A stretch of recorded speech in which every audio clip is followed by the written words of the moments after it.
There comes a moment in your life when you realize something quietly terrifying. You've been strong for a long time, and no one noticed. Not the nights you lay awake, staring at the ceiling.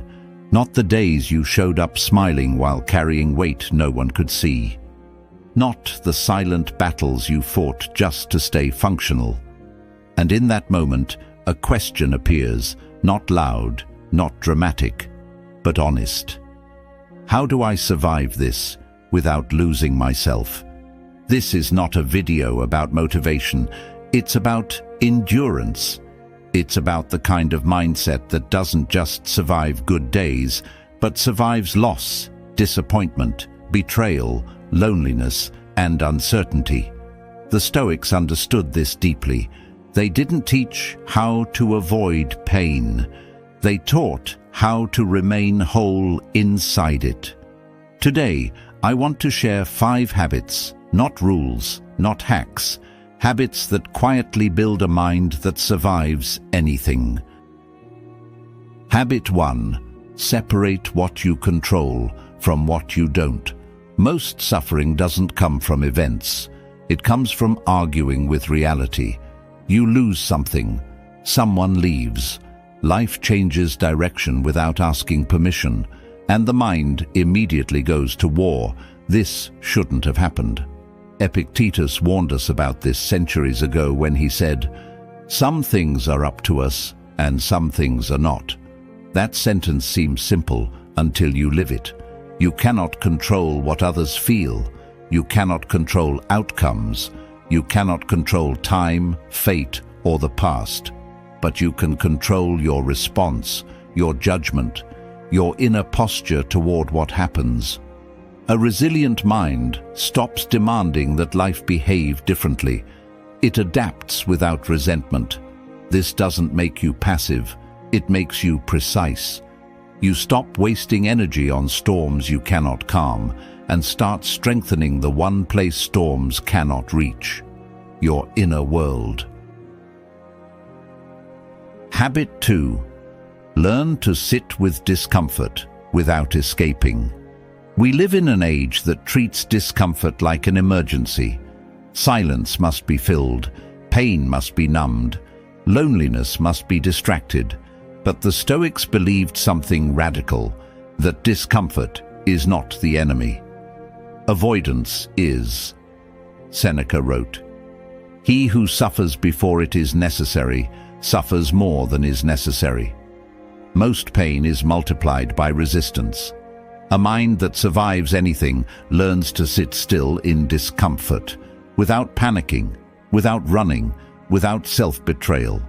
This means allowing sadness to pass through you without labeling it weakness, allowing uncertainty without rushing for false certainty, allowing silence without drowning it in noise. When you stop fleeing discomfort, it loses its power over you. It becomes information, not identity. You don't become cold, you become grounded. Habit 3. Stop asking life to be fair. This habit is painful, but freeing. The expectation of fairness is one of the greatest sources of bitterness. You did the right thing, you were loyal, you showed up, and still, you lost. Marcus Aurelius wrote, "Do not waste the remainder of your life in thoughts about others. Be concerned only with what you can do well. Life does not reward morality consistently. It rewards reality. A resilient mindset releases the need for fairness and replaces it with responsibility. Not responsibility for what happened, but responsibility for who you become because of it.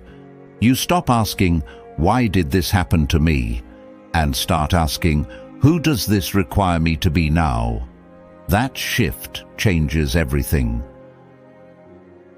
Habit 4. Build an inner identity that doesn't depend on praise. One of the quiet dangers of modern life is outsourcing your worth, likes, approval, validation, being seen. The Stoics warned against this long before social media existed. Marcus Aurelius said, "It never ceases to amaze me. We all love ourselves more than other people, but care more about their opinions than our own. A mind that survives anything does not collapse when unseen. It does not disappear when unpraised. It knows who it is in private.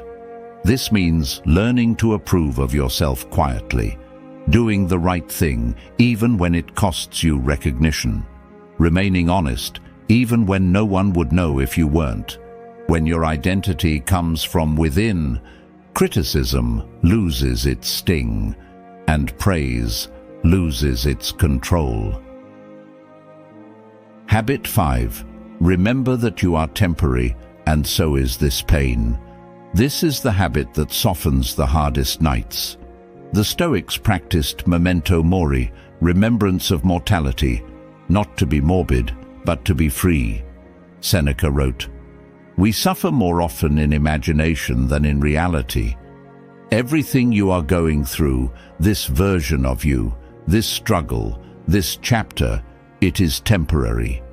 Pain feels permanent when you're inside it, but nothing stays. Knowing this doesn't make you careless. It makes you compassionate with yourself.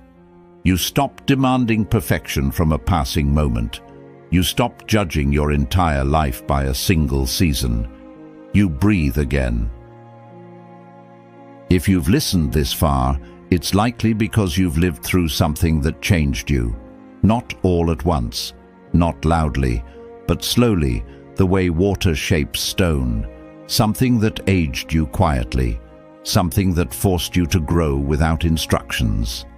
Something that made you stronger on the outside and tired in places no one ever sees. You learned how to keep going, but maybe you never learned how to rest inside yourself. The Stoics never promised a life without pain. They never sold comfort or escape.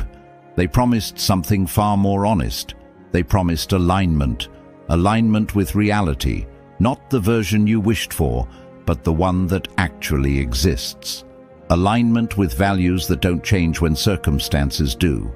Alignment with the part of you that remains steady when everything familiar falls away. You don't need to harden your heart to survive this world.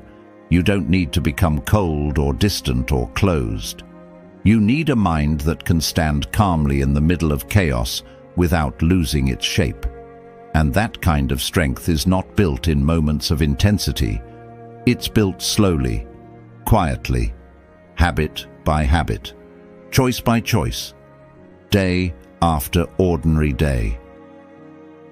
If this message felt like it was speaking directly to you, it's because you're not alone in this experience, even when it